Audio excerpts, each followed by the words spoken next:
கர்த்தருக்கு சோத்திரம். சங்கீதம் 114வது சங்கீதத்துல 8வது வசனத்துல, அவர் கண்மலையை தண்ணீர் தடாகமாகவும் கற்பாறையை நீரூற்றுகளாகவும் மாற்றுகிறார்.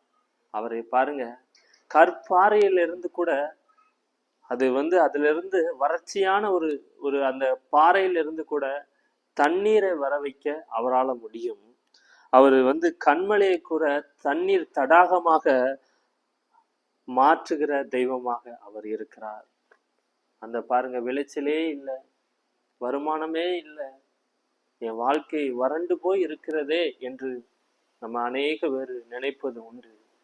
நம்ம போற பாதையில ஒரு செழிப்பும் இல்லை, ஒரு ஆசீர்வாதமும் இல்லையே, நான் எப்படி இந்த நெருக்கமான ஒரு சூழ்நிலையை நான் கடந்து போவேன் என்று நீங்க ஒவ்வொரு பேரும் நினைத்து கொண்டிருக்கலாம்.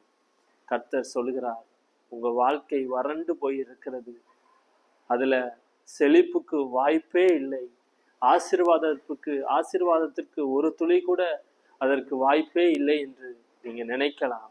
இல்லை, கர்த்தர் உங்க வாழ்க்கையை அவர் செழிப்பாக மாற்ற வல்லவராக இருக்கிறார். எந்த சூழ்நிலையில் நீங்கள் இருந்து கொண்டிருந்தாலும், என்னால இந்த காரியத்தை எப்படி கடந்து போக முடியும், இவ்வளவு நெருக்கமான ஒரு இக்கட்டான ஒரு நிலைமையிலே நான் இருக்கிறேனே, நான் கரை சேருவனா, நான் கரை சேர்ந்துருவனா, என் குடும்பத்தை நான் கரை சேர்த்துருவனா, என் பிள்ளைகளுடைய வாழ்க்கையில நான் ஆசீர்வாதத்தை பார்ப்பனா அப்படின்னு அநேக பேர் நீங்க நினைத்து கொண்டிருக்கலாம். ஆனால் ஆண்டவர் சொல்லுகிறார், நிச்சயம் உண்டு. உன் வாழ்க்கையை, ஒரு வறட்சியான வாழ்க்கையை என்னால மாற்ற முடியும். நீ நினைத்து கொண்டிருக்கிற, நீ ஜெபித்து கொண்டிருக்கிற, இது மாறுமா அப்படின்னு எதிர்பார்த்து காத்து கொண்டிருக்கிற, நிச்சயம் அதை மாற்ற வல்லவராக நான் இருக்கிறேன் என்று ஆண்டவர் உங்களோடு இடைப்படுகிறார், பேசுகிறார். இந்த கற்பாறையை கூட அவர் ஆண்டவர் அந்த கற்பாறையிலிருந்து கூட நீரூற்றை உண்டாக்க முடியும்னா உங்க வாழ்க்கையை அவர் செழிப்பாக மாற்ற முடியும். விசுவாசத்தோடு இருங்க.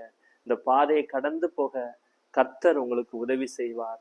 அதற்கு பிறகு நீங்க ஒரு செழிப்பான ஒரு ஒரு வளர்ச்சி நிறைந்த ஒரு நல்ல ஒரு இடத்தை நீங்க பார்ப்பீங்க, ஒரு ஆசீர்வாதத்தை பார்ப்பீங்க. கர்த்தர் உங்களோடு இருந்து உங்களை அதிலிருந்து நடத்தி உங்களை கொண்டு போவார், ஆசீர்வதிப்பார்.